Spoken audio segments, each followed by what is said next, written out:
الحمدللہ رب العالمین والصلاة والسلام علی رسول اللہ وعلی آلہ وصحبہ ومن تبعہم بإحسان الی یوم الدین اما بعد۔ محترم حضرات و خواتین، صلاۃ الحاجہ جو عام طور سے لوگ ہم سے پوچھتے رہتے ہیں کہ صلاۃ الحاجہ کیسے پڑھا جاتا ہے، اس سلسلے میں ہمارے تمام مسلمان بھائیوں کو بتا دوں کہ 4 حدیثیں ہیں جو بطور استدلال کے اس نماز کے تعلق سے لوگ پیش کرتے ہیں۔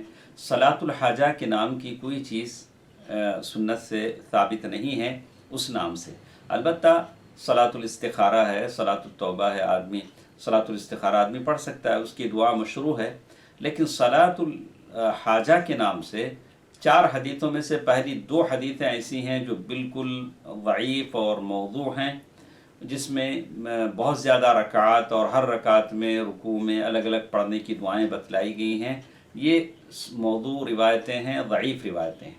اور باقی جو 2 حدیثیں ہیں جس میں 2 رکعت پڑھنے کی بات کہی گئی ہے، اس میں عبداللہ بن ابو اوفا ان کی ایک حدیث بیان کی جاتی ہے، لیکن وہ حدیث جس کو ترمذی نے روایت کیا ہے، لیکن وہ حدیث بھی ضعیف ہے، جیسے شیخ البانی رحمہ اللہ نے بتایا ہے۔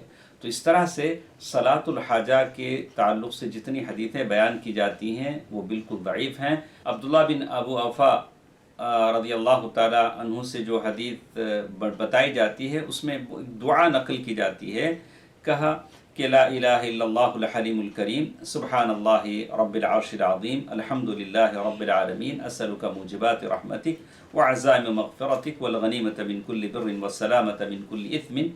تو یہ اس طرح سے بڑی دعا ہے، لیکن یہ حدیث بھی صحیح سے ثابت نہیں ہے، ضعیف ہے، جیسے شیخ البانی رحمہ اللہ نے کہا۔ البتہ کوئی بھی آدمی صلاۃ الحاجہ مانے ضرورت ہے، کسی آدمی کو کوئی بھی ضرورت ہے، 2 رکعت نماز پڑھ سکتا ہے اور اللہ تعالیٰ کے بارگاہ میں دعا کرے گا، اللہ تعالیٰ ضرور اس کی دعا کو اللہ تبارک و تعالیٰ قبول کریں گے۔ آدمی 2 رکعت نماز پڑھے، اچھی طرح وضو کرے، پھر دعا کرے۔ اللہ تعالیٰ نے قرآن مجید میں کہا یا ایھا الذین آمنوا استعینوا بالصبر والصلاۃ، ایمان والو نماز اور صبر سے مدد چاہو۔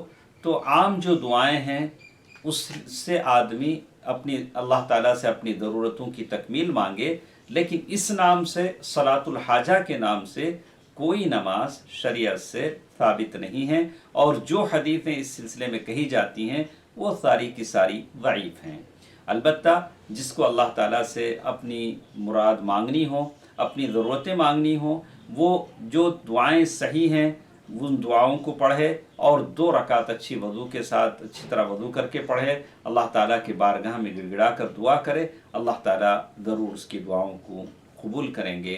اللہ تعالیٰ ہے جو ہم تمام کی دعاؤں کو قبول کرنے والے ہیں۔ السلام علیکم ورحمۃ اللہ وبرکاتہ۔